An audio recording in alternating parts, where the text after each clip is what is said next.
In the years of Karpov's supremacy in the world, there are many strategic methods that were tightly connected with his name.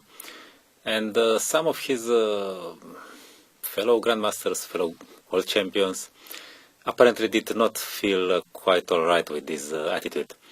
I remember having read a commentary by Botvinnik on one of his own games, played in the 50s maybe or 60s, in which he completely dominated the position with black.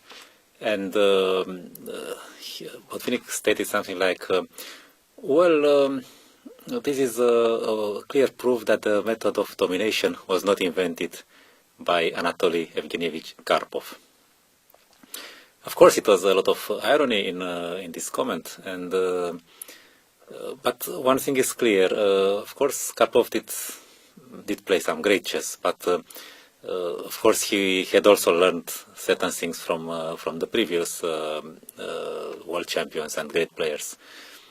And I have already mentioned some pre-Karpovian elements in Fischer's game against Philip, and now I'd like to show another game, once again from the Palma de Mallorca Interzonal, in which Fischer did constantly what Karpov used to do very well too, meaning restricting black's counterplay, maintaining the space advantage, and completely avoiding black's counterplay. In fact, I've seen this in the game against Spassky, but the structure and the variation played there, let's say, were not really typical for Karpov. But now we'll see a game in which Fischer used a variation that also later became a trademark of Karpov.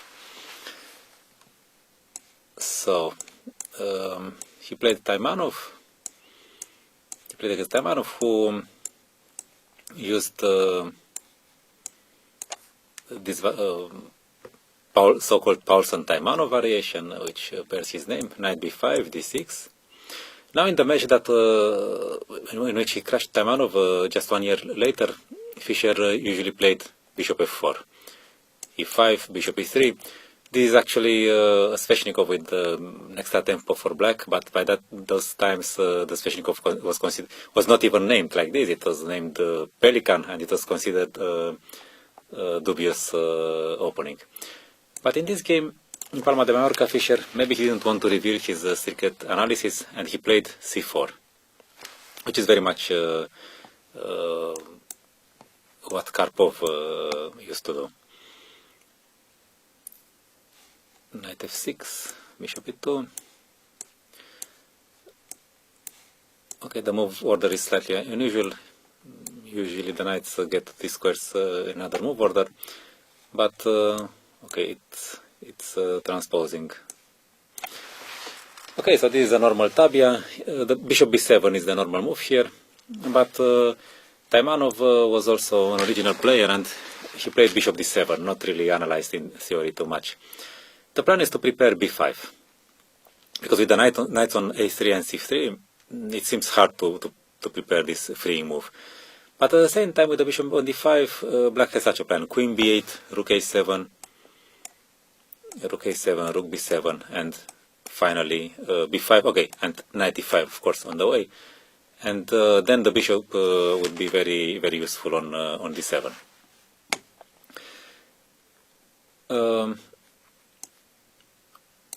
Rook c1, queen b8. Okay, all these are normal moves. And now, the first interesting moment we have here. Usually, white keeps his knight on a3 for a long time in this variation. The knight, well, Tarrasch had his ideas about the knight on the edge of the board. But still the knight is useful because it defends c4, it controls b5. So usually in this line, white would play something like queen here, then queen f2, rook f d1, and eventually at some point he would recycle the knight. Maybe to b1, or to c2, but only later. But this is usually the case with the pawn with the bishop on b7. With the bishop on d7, it may be not such a good idea, because after rook b8 and knight e5, white would have the surprise that he would not be in time to stop b5. So Fischer obviously did not want to allow Taimanov such an easy life. He played knight c2 before having completed his development. His main idea being that after a few more preparatory moves from both sides,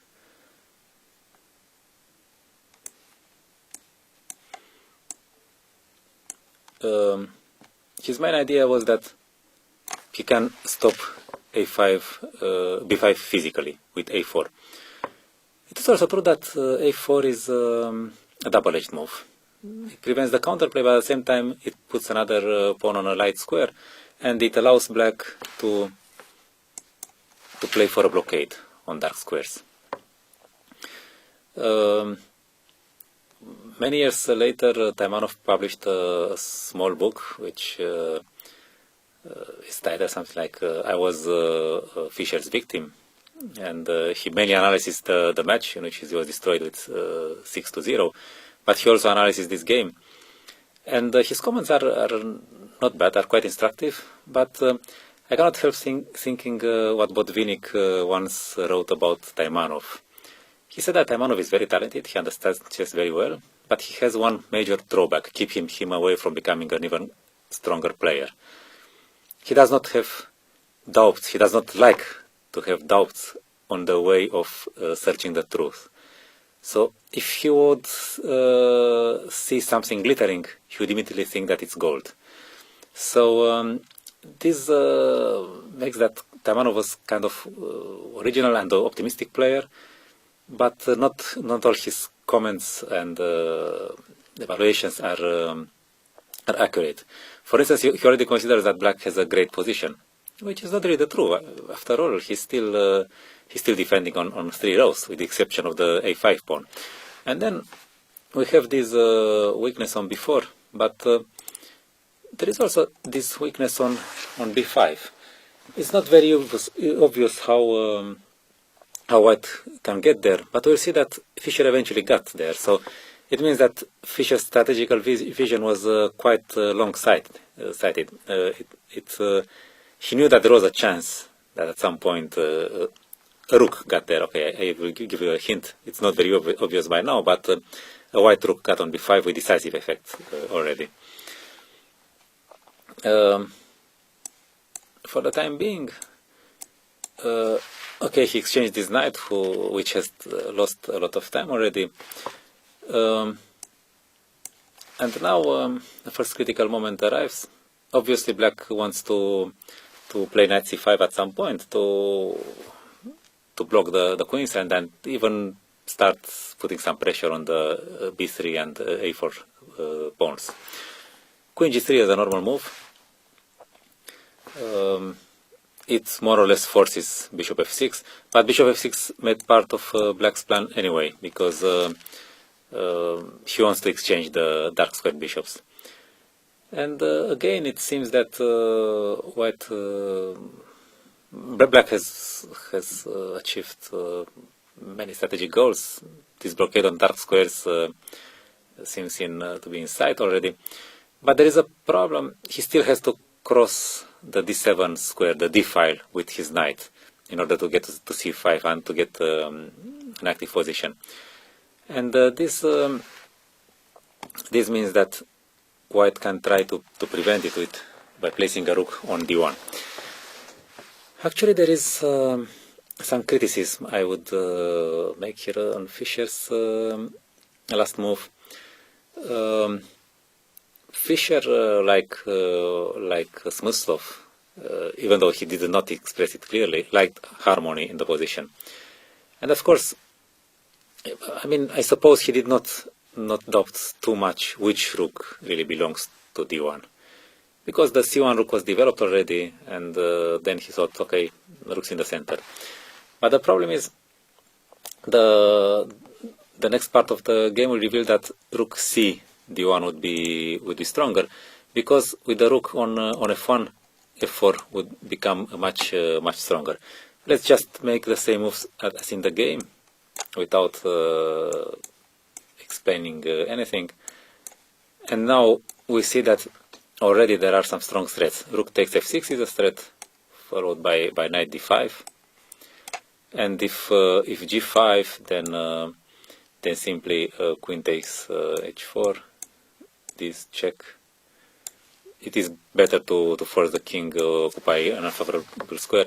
And now white has a pawn for the exchange and a decisive attack. The black king is very weak. Okay, Fischer play rook fd1, e5. Now it seems that knight d7 cannot be avoided. And queen h4, another strong move. The main thing is that after knight d5, white can go like this. Queen d8, rook b8, queen g5. And since queen d2 is not possible, black's counterplay and the compensation for the pawn is okay. It's real, but probably not enough for equalizing. And Taimanov found a very interesting move, h6. He was proud of it actually. Now in the same line, the queen cannot retreat to g5 anymore, which means that queen d2 would offer black a very strong initiative. But at the same time, I don't think that Taimanov can rely on the fact that he tricked Fischer, because by provoking h6, Fischer also slightly tricked Taimanov, because in the future the h6 pawn would be a target. So Fischer understood this rather well, while in his comments Taimanov remains very optimistic. Rook d2, knight d7, rook c d1, bishop d1. This is a typical regrouping to defend a4 and b3, and also to get some activity along this diagonal, because white is planning to play f4. Bishop d1, knight c5, f4. Well, again we see that a rook on f1 would have been most useful. But okay, this. And now the critical moment of the game arrives, at least from Black's point of view. Taimanov's comment is really interesting. He said that despite White's display of inventiveness, Black has the clear initiative. Well, I'm not sure that Black has the initiative. I mean, Black, for the time being, Black is consolidating, and he has a stable position and some blockade, but where is the initiative? White is not attacking anything. Black has no initiative at all. It's precisely what Fischer has been playing for. And Fischer really so inventive. I mean, he just received Black's counterplay, and it was Black who invented some small things like bishop d7, h6. So I think that it's the other way around. White had some initiative, and Black was inventive enough to more or less neutralize it. The position is roughly equal, but still quite complicated. But now we see this target here. Taimanov suggests that rook e7 would have offered the Black an advantage. I'm not so sure if this is really true. I mean, okay, he has to free his bishop with f6 probably. Knight d5. Bishop f5. I mean, first of all, White is very solid. It's not easy to make progress with Black, to suggest a pawn break or whatever. Secondly, if he takes on d5, then after e takes d5, the c2 bishop becomes very strong, especially with the pawn on h6. And secondly, White could also try such an attack with some reasonable compensation for the pawn. Okay, Black can most probably defend rook d7, rook f3.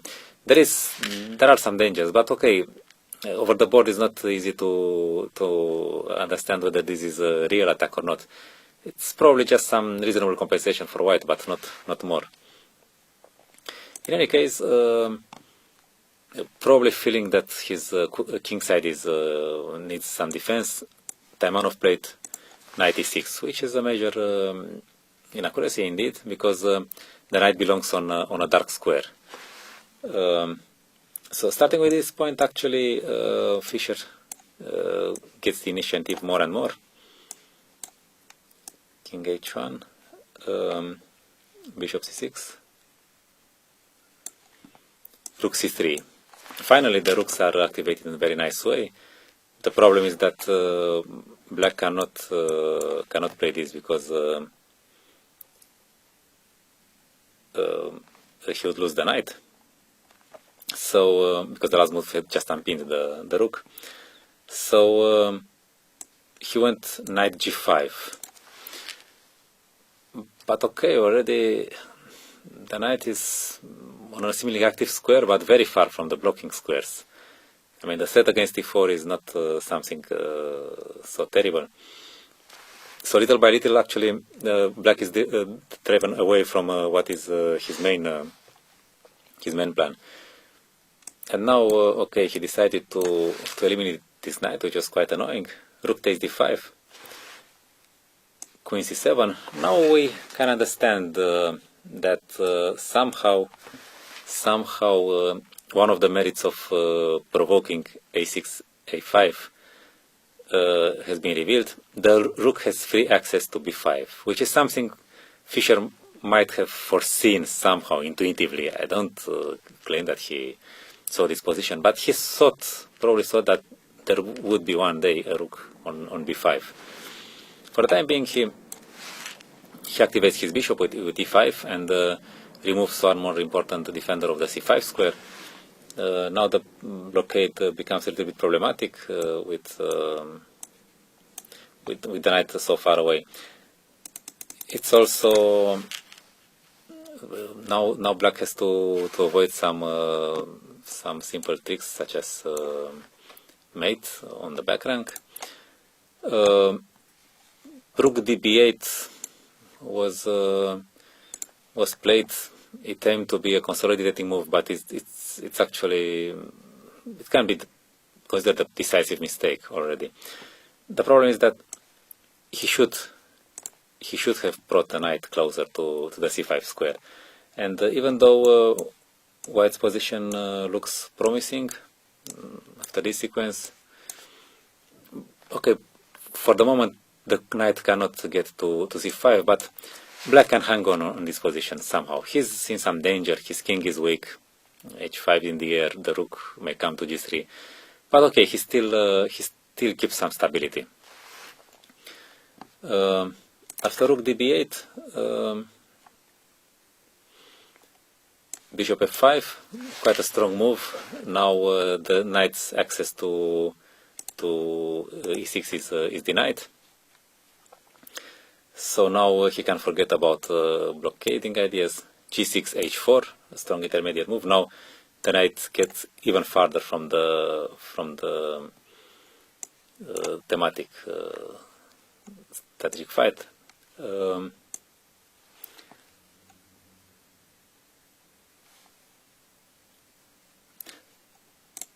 Sorry, I made a mistake here.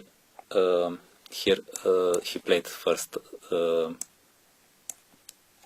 this position. He played. He exchanged queens and then did the same. Okay. We had this insertion of moves. Okay, we see that the knight jumps around quite a lot, but the bishop is very versatile in such situations. It keeps the knight under domination. The knight does not have many possibilities of maneuvering. Now the bishop wins an important tempo by attacking the enemy rook. Rook d7 and rook here, and suddenly it's quite unpleasant that the b6 pawn is attacked and pinned, and c5 is coming, and well, the counterplay which was generated by this move does not lead to anything good for black. Rook before, takes, and well, this is already an ending which is obviously very promising for black. Just look how the position for white. Sorry, just look how much the position has changed over the past moves. Black has no blockading plan on the queen side, and the a4 pawn, which apparently advanced in not a very favorable form for white, is now a very dangerous candidate to promotion. And Fischer did a good endgame job, and he won the game.